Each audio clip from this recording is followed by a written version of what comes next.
Boa noite a todos. Boa noite. Meu nome é Raquel. Meu nome é Geraldo Felipe. Vamos dar início, então, à nossa roda de conversa com o tema O Advento do Espírito da Verdade. Então, para início, vamos ler do livro Vida Feliz, de Valdo Franco, pelo Espírito Joana de Ângeles. Confia sempre na ajuda divina. Quando te sentires sitiado, sem qualquer possibilidade de liberação, o socorro te chegará de Deus. Nunca duvides da paternidade celeste. Deus vela por ti e te ajuda, nem sempre como queres, porém da melhor forma que a tua real felicidade. Às vezes, tens a impressão de que o auxílio superior não virá ou chegará tarde demais. Passado o momento grave, constatarás que o recebeste alguns minutos antes, caso tenhas perseverado a sua espera. Então, nesse momento, vamos elevar nossos pensamentos em prece e desde já agradecemos ao Senhor nosso Deus, a Jesus nosso mestre amigo, pela bênção da oportunidade de aqui estarmos reunidos em seu nome, em mais uma live do Centro Espírita Amor à Verdade. Te agradecemos, Senhor, por todas as oportunidades que nos dás e que possamos, Senhor, a cada dia fazer a Tua vontade em nossas vidas. Fica conosco, Senhor Jesus, hoje, agora e para todos sempre. Que assim seja e graças a Deus. Vamos dar então em continuidade com o estudo que estamos fazendo desse mês de julho, com o estudo do capítulo 6 do Evangelho segundo o Espiritismo. E o capítulo 6 fala sobre o Cristo Consolador, onde Jesus traz os ensinamentos do jugo leve e do Consolador prometido. E nas instruções dos Espíritos está o advento do Espírito de Verdade, que é o item 6 e 7 que nós iremos conversar, hoje. Mas antes de nós iniciarmos o nosso estudo, nós vamos pegar um pouquinho do momento histórico do Evangelho, quando Jesus nos faz a promessa da vinda do Consolador, que seria o próprio advento do Espírito da Verdade, quando ele nos diz que ele não nos deixaria órfãos, mas que ele enviaria o Consolador, que é o Espírito de Verdade. Vamos ler o trecho para a gente tentar entrar dentro do contexto histórico, como Jesus falou. Se vós me amais, guardai meus mandamentos, e eu pedirei a meu Pai, e ele vos enviará um outro Consolador, a fim de que permaneça eternamente convosco, o Espírito de Verdade que o mundo não pode receber, porque não o vê e não o conhece. Mas, quanto a vós, conhecê-lo-eis, porque permanecerá convosco e estará em vós. Mas o Consolador, que é o Santo Espírito, que meu nome, vos ensinará todas as coisas e vos fará relembrar de tudo aquilo que eu vos tenha dito. Evangelho de Jesus, segundo João, capítulo 14, versículos 15, 16, 17 e 26. Bom, hoje nós sabemos, pela própria revelação do plano espiritual, do mundo espiritual, que o Consolador é o Espiritismo, é o advento do Espiritismo.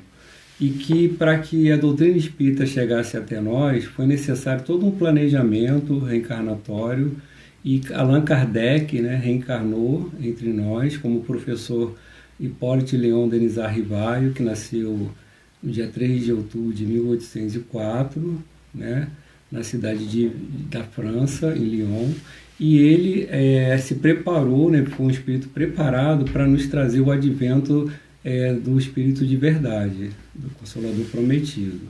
E hoje nós temos a nossa doutrina espírita, que é composta do Pentateuco, que são os 5 livros básicos da codificação espírita, iniciando pelo Livro dos Espíritos, que foi lançado no dia 18 de abril de 1857.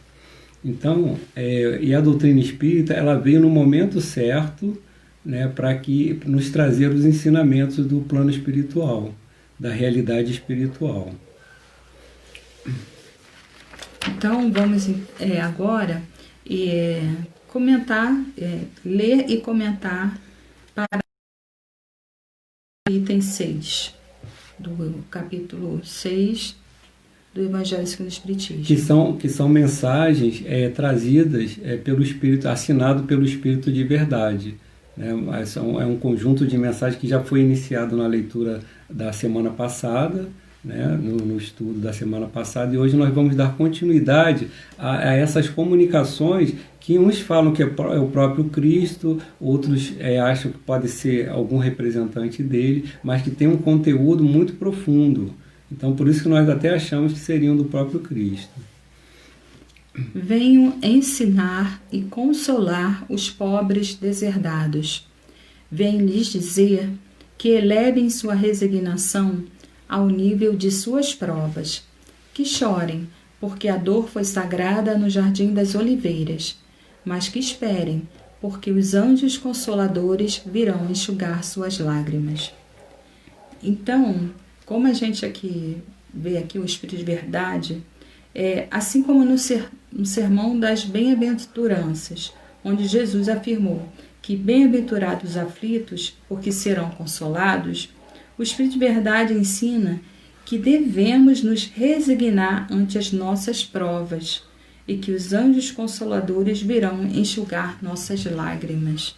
Então, nada do que a gente passa de dor, de sofrimento, é inútil. Tudo isso a gente vai tirar algo de positivo para a nossa vida, se não agora momentaneamente, para a vida futura. E devemos nos resignar, não nos revoltar frente a qualquer sofrimento que estejamos passando, porque, como fala no Espírito de Verdade, dores virão enxugar nossas lágrimas.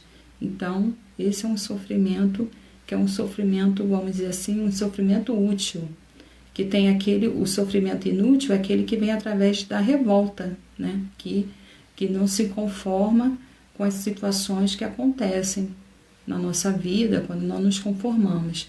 E aí quando nós passamos pelo sofrimento e através desse sofrimento a gente traz algum ensinamento, alguma experiência, na medida do possível, positiva para nossas vidas, então nós estamos tirando daí, fazendo desse sofrimento algo positivo, uma experiência boa para nós, apesar de tudo, né? Bom, e nós vamos então dando continuidade no outro parágrafo, que é o item seguinte, né? O parágrafo seguinte. Obreiros, traçai vosso sulco, recomeçai no dia seguinte, véspera. O labor de vossas mãos fornece o pão terrestre ao vosso corpo, mas vossas almas não estão esquecidas, e eu, divino jardineiro, as cultivo no silêncio de vossos pensamentos. Quando a hora do repouso tiver soado, quando a trama dos vossos dias escapar de vossas mãos, e quando vossos olhos se fecharem à luz, sentireis surgir e germinar em vós minha preciosa semente. Nada está perdido no reino de nosso Pai, e vossos suores, vossas misérias, formam o tesouro que deve vos tornar ricos nas esferas superiores, onde a luz substitui as trevas e onde o mais desnudo de vós todos será, talvez, o mais resplandecente. Bom, então aqui ele nos fala, né, que ele vem cultivar, que ele é o jardineiro que vai cultivar no silêncio dos nossos pensamentos, né? E aqui no momento do repouso. Aí isso me remeteu a essa questão durante o sono, né? Quando muitas vezes, ao dormirmos, às vezes angustiados ou passando por alguma situação, né, o espírito ele vai receber toda uma ajuda do plano espiritual e às vezes do próprio Cristo, né? Porque nós sabemos que durante o sono ele não repousa, né? Ele muitas vezes vai em pairagem, ele vai em locais, né, em centros de recuperação, em hospitais, e ele vai ser amparado e ajudado de acordo com as suas necessidades. E muitas vezes acontece que quando nós acordamos, né, aquela situação, aquele problema, muitas vezes ele ganha uma conotação bem menor, e às vezes a solução de uma situação, de um enigma, ela é resolvida, né? E também um fato que mostra isso é que muitas vezes através do sonho, né, a pessoa fala, eu dormi, né, repousei e tal, quando eu acordei eu tive um sonho assim tão legal, parece que eu fui numa pairagem, eu tive com um espírito que falou algumas coisas boas para mim, e aí a pessoa acorda assim mais disposta, né? Então isso tudo mostra a misericórdia de Deus para conosco, esse consolo que Jesus, né, nos oferece. E é sutil, e muitas vezes é porque o corpo descansa, está ali adormecido, né? Está deitado, e o espírito sai e vai buscar esse consolo, esse esclarecimento. E aquelas situações muitas vezes enigmáticas, elas acabam tendo uma solução inesperada. E nós internamente também nos sentimos mais fortalecidos. E uma outra leitura, quando ele fala também do repouso, né, nós acreditamos também muitas vezes seja a questão do próprio desencarne, né? Se o espírito ele conseguiu cumprir aqui na atual encarnação toda a sua programação, ele foi dedicado, ele conseguiu aceitar o sofrimento, aceitar as dores de uma forma resignada, trabalhando no bem, ao chegar, né, aí quando ele coloca aqui, os vossos olhos, ao se fecharem para a luz, sentireis que surge em vós e germina a minha preciosa semente. Né? Então, aquele que foi o solo fértil para que a semente do Evangelho floresça, ao chegar no plano espiritual, ele vai estar numa condição boa, ele vai ser acolhido, ele vai estar sem o sofrimento. Muitas vezes, quantos que passam resignadamente pelo sofrimento, às vezes por um problema de saúde, ou problema físico, uma condição social, ou até mesmo espiritual, a pessoa consegue lidar com aquilo de uma forma equilibrada. Ao chegar no plano espiritual, ele se sente liberto, né? Ele consegue ficar numa condição bem melhor, e com isso ele cumpriu, né, aquele aprendizado, ele conseguiu alcançar um equilíbrio espiritual. Isso tudo o Espiritismo, como consolador prometido, vem nos mostrar a questão da imortalidade da alma e a continuidade da vida e os méritos daqueles que conseguiram passar pelas provas e as expiações de forma resignada. O que eu achei interessante nesse parágrafo, ele assim, esse texto todo ele é muito poético, né? Uhum. Ele fala assim, diz, né, com o Espírito de Verdade, é um divino jardineiro que cultiva as almas, né, as nossas almas no silêncio dos nossos pensamentos, né, e diz que nossas almas não estão esquecidas. Então, por mais que seja difícil, né, a situação que estejamos passando por alguma razão, né, tudo tem uma razão de ser, e nós não estamos abandonados, né? Temos esse divino amigo, o divino jardineiro, que é Jesus, né, que está nos acompanhando e sabe as nossas dores, sabe as nossas dificuldades e traz, né, essa consolação que a doutrina espírita nos traz também, de que a vida continua, né, nós temos, necessitamos passar por algumas dificuldades, né, por conta do nosso planejamento reencarnatório, ou por conta de faltas que necessitamos resgatar do passado, mas que nada fica perdido, que ele está nos acompanhando, que deseja o nosso bem e que está aí, querendo que que nada do que a gente faça se perde. Então é importante a gente lembrar isso, que Jesus é o nosso divino amigo, nosso divino jardineiro, e que nós somos as suas flores preciosas, e que Ele nos cuida e cuida com muito amor e com muito carinho. Aí, dando continuidade, o terceiro parágrafo desse item 6. Em verdade vos digo, aqueles que carregam seus fardos e que assistem seus irmãos são meus bem-amados. Instruí-vos na preciosa doutrina que dissipa o erro das revoltas. Vos ensina o objetivo sublime da prova humana. Como o vento varre a poeira, que o sopro dos espíritos dissipe os vossos ciúmes contra os ricos do mundo, que frequentemente são muito miseráveis, porque suas provas são mais perigosas que as vossas. Eu estou convosco, e meu apóstolo vos ensina. Bebei da fonte viva do amor e preparai-vos, cativos da vida, para vos lançar um dia, livres e alegres, no seio daquele que vos criou fracos, para vos tornar perfectíveis, e que quer que vós mesmos trabalheis vossa maleável argila, a fim de serdes os artífices de vossa imortalidade. O Espírito de Verdade, Paris, 1861. Bom, aqui é interessante, né, como ele faz a citação, que o meu apóstolo vos instrui, né? Então, a gente faz a correlação que esse apóstolo seria o próprio Kardec, né, que como o codificador da doutrina. E Kardec não foi apenas um codificador, ele tem muitas citações no Evangelho, ele tem muitas observações, né, ele conseguiu compilar todas as perguntas de uma forma profunda. Então ele, de certa forma, também foi corresponsável pela implantação da doutrina espírita. E ele fala aqui, bebei na fonte viva do amor e preparai-vos cativos da vida a lançar-vos um dia livres e alegres no seio daquele que vos criou fraco para vos tornar perfectíveis. Ou seja, através das várias encarnações que a doutrina espírita nos mostra, nós vamos alcançar essa perfeição, né? E que nós mesmos devemos modelar, né? Como uma argila, né, e sermos os artífices da nossa imortalidade, ou seja, através do uso do livre-arbítrio, através das reflexões, do autoconhecimento, nós vamos modelando a argila que somos nós, que é a nossa própria evolução. Né? E isso a doutrina espírita vem claramente nos mostrar que numa única encarnação nós não conseguiríamos alcançar essa realização.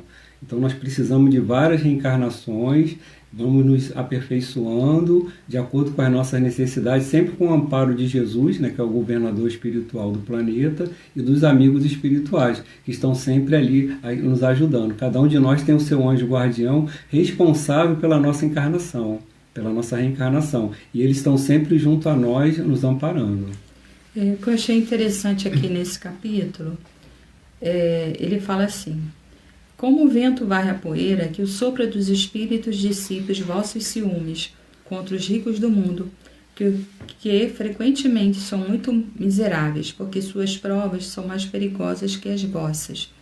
Então, quando a gente pensa agora, né, no ano que a gente está, 2020, né, com tudo isso que a gente vê acontecendo, muitas vezes as pessoas tem aquele fazer ciúme, ou inveja, ou desejo de se tornar um daquele famoso, um daquele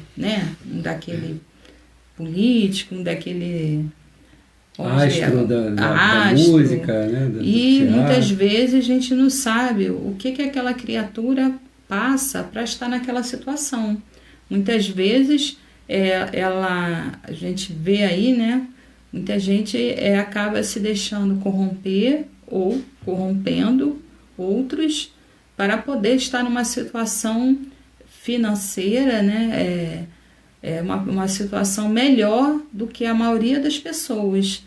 Quando nós viemos para esse mundo para nos aperfeiçoar, como o Geraldo já comentou antes ali, ele fala assim que Deus nos criou fracos para nos tornar perfectíveis, ou seja, através dos nossos esforços, Deus nos faz, nós vamos crescendo, evoluindo, nos tornando cada vez melhores.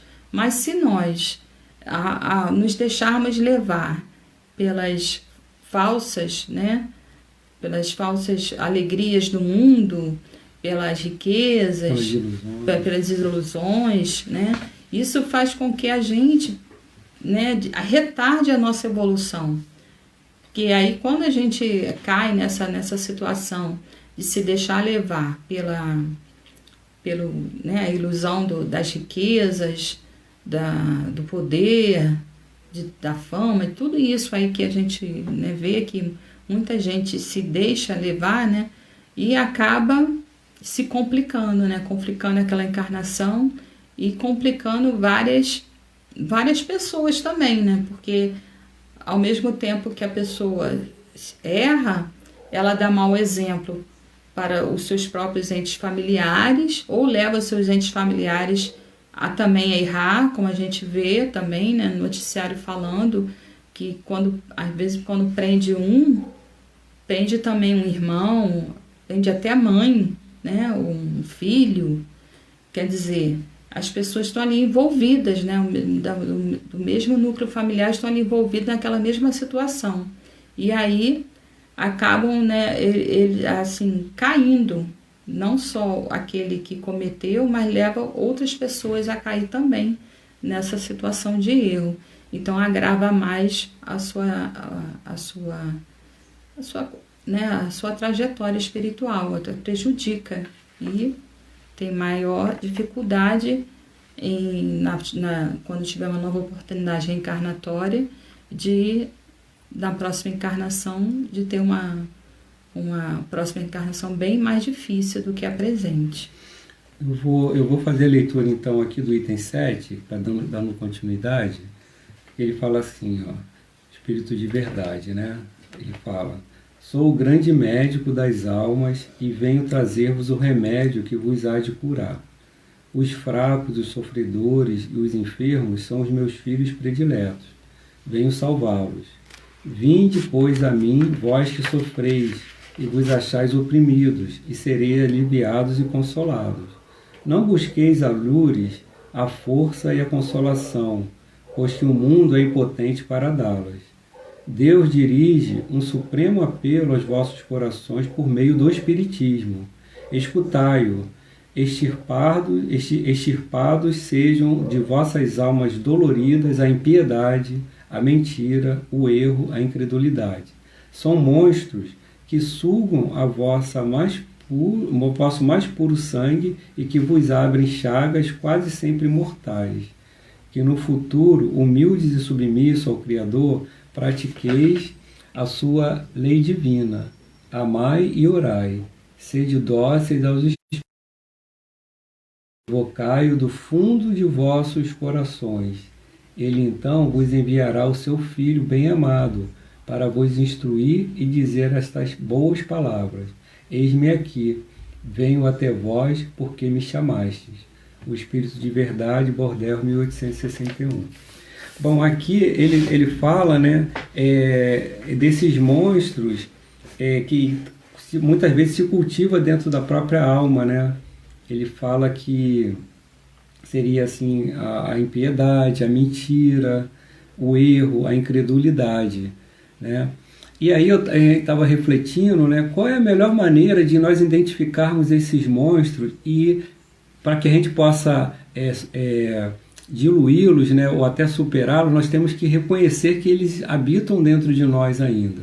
E aí, buscando, né, uma reflexão sobre a própria codificação kardeciana, na questão 919 do Livro dos Espíritos, Kardec faz a indagação, né, conhecida, né, a Santo Agostinho, que o meio mais prático e eficaz que tem um homem de se melhorar nessa vida e de resistir à atração do mal, que é o que é através do autoconhecimento, do conhece-te a ti mesmo.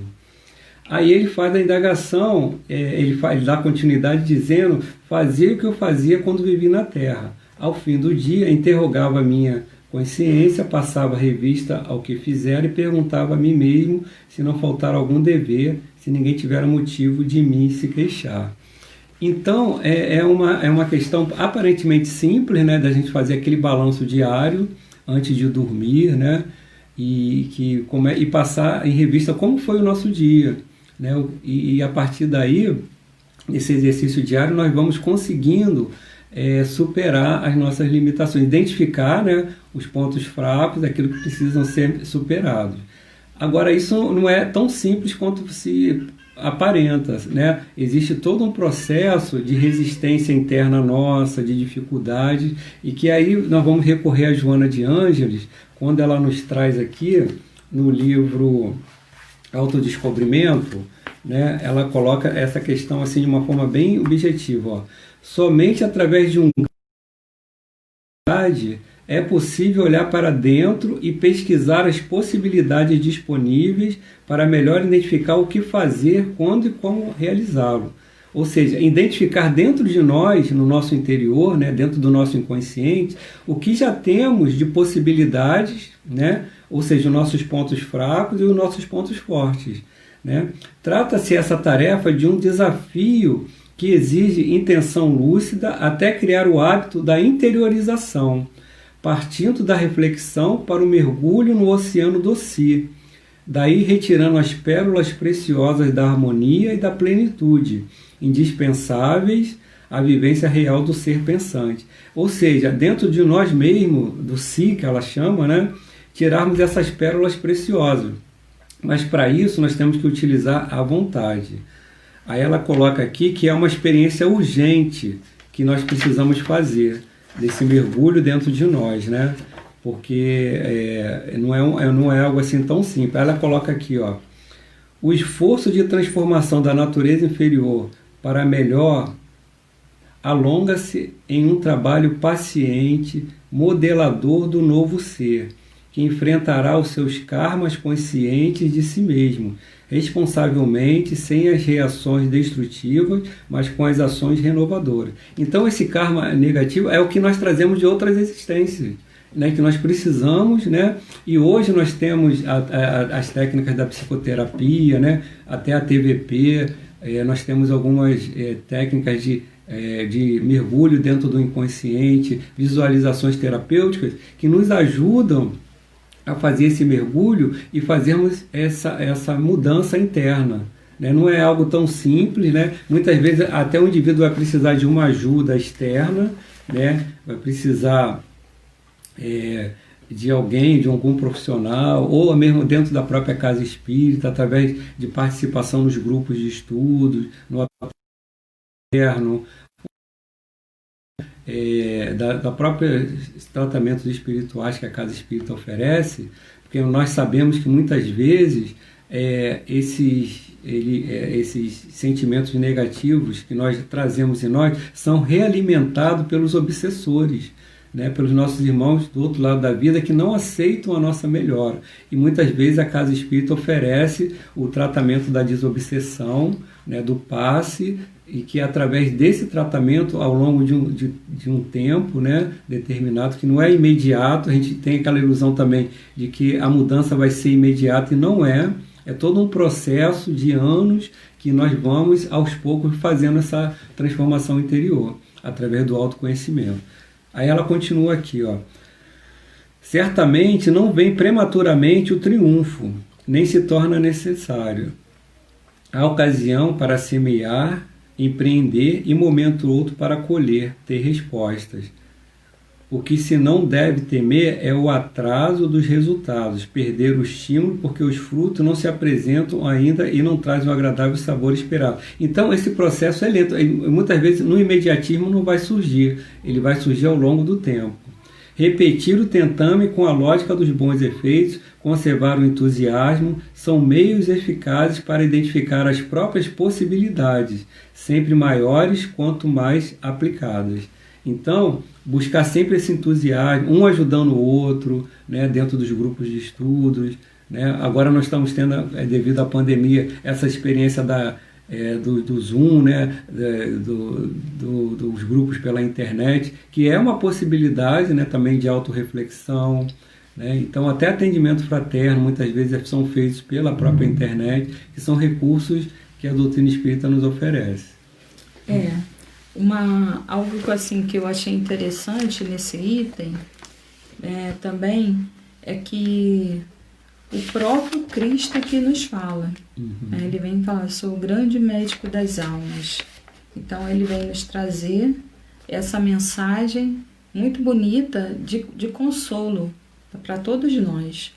E ele fala assim sobre a questão né, do sofrimento que muitas vezes a gente passa, né, na presente encarnação,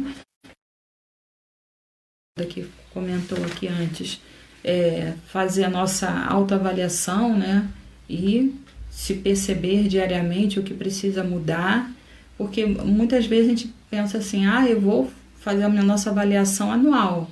É importante a gente fazer a avaliação anual, mas também a gente tem que fazer umas avaliações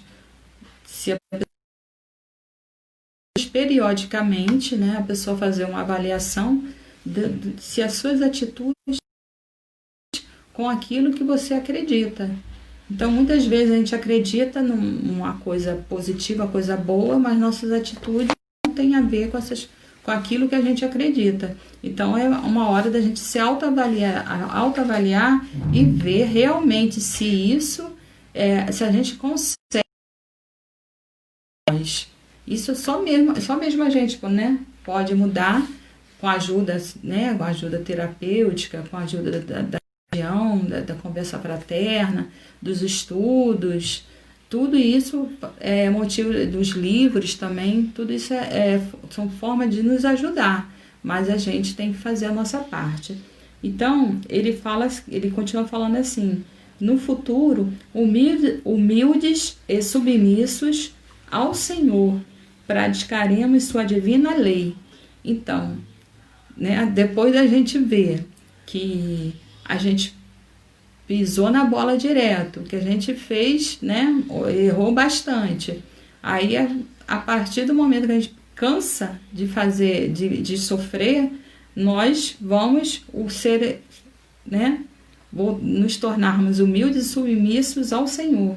Aí, praticando a sua lei, estaremos fazendo a sua vontade e sendo um verdadeiro homem de bem.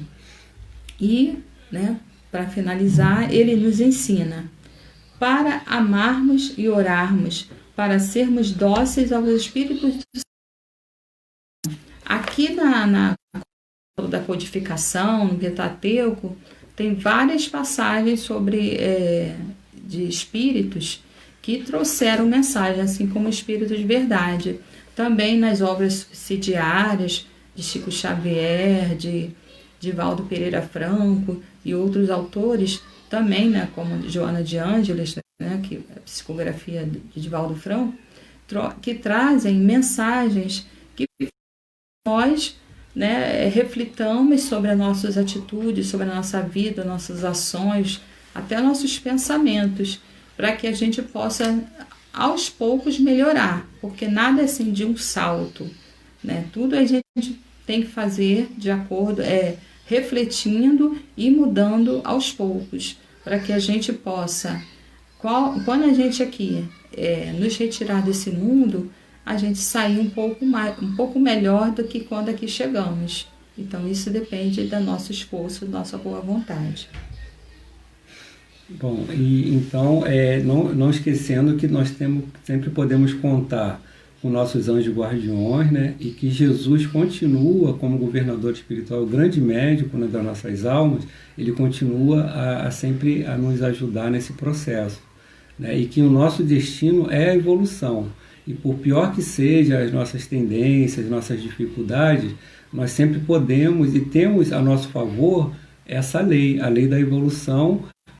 Todos nós estamos submetidos a ela, né? E gradativamente, né, através das nossas encarnações, e também não é um trabalho assim imediato, né, como eu falei, nós não podemos estagnar, né, nos sentirmos assim inferiorizados, eu não vou conseguir, né, e também eu quero uma mudança imediata. Ela não é imediata e não é algo que é impossível. Nós podemos, e a nossa programação, a nossa reencarnação, ela foi programada para favorecer essa conquista, essa realização, junto com nossos anjos guardiões.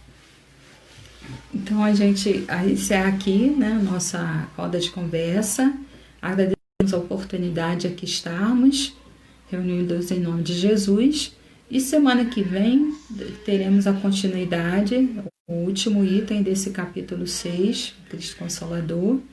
E esperamos que estejam todos de volta. Esperamos que estejam todos de volta aqui conosco na nossa live. e Geraldo fará a prece final. Então vamos elevar o nosso pensamento a Deus, a Jesus, aos bons amigos espirituais, que eles possam continuar nos amparando e que nós estejamos de mentes e corações abertos para recebermos essas orientações, valorizarmos a oportunidade de sermos espíritas, de compartilhar da doutrina espírita e que ela nos ajude realmente na nossa melhora, nas nossas realizações do bem, Senhor. Principalmente nesses tempos de transição, nesse período dessa pandemia, desse isolamento social, e que tudo isso possa ser superado, que Jesus, o grande médico, possa cientistas, através dos seus mensageiros, para encontrar a cura, uma vacina, um medicamento, os protocolos de atendimento mais adequados para a superação dessa pandemia. E a esses que estejam em sofrimento, em situação de rua, nos presídios, nos hospitais, que os conflitos nos lares, tudo possa ser superado através do esforço de cada um de nós, no entendimento do Evangelho do Cristo, à luz da doutrina espírita, que saibamos valorizar essa grande oportunidade que está sendo dada a cada um de nós. Que Tu nos ajude, Senhor, nas nossas limitações, e muito obrigado por tudo. Que assim seja. Graças a Deus. Graças a Deus.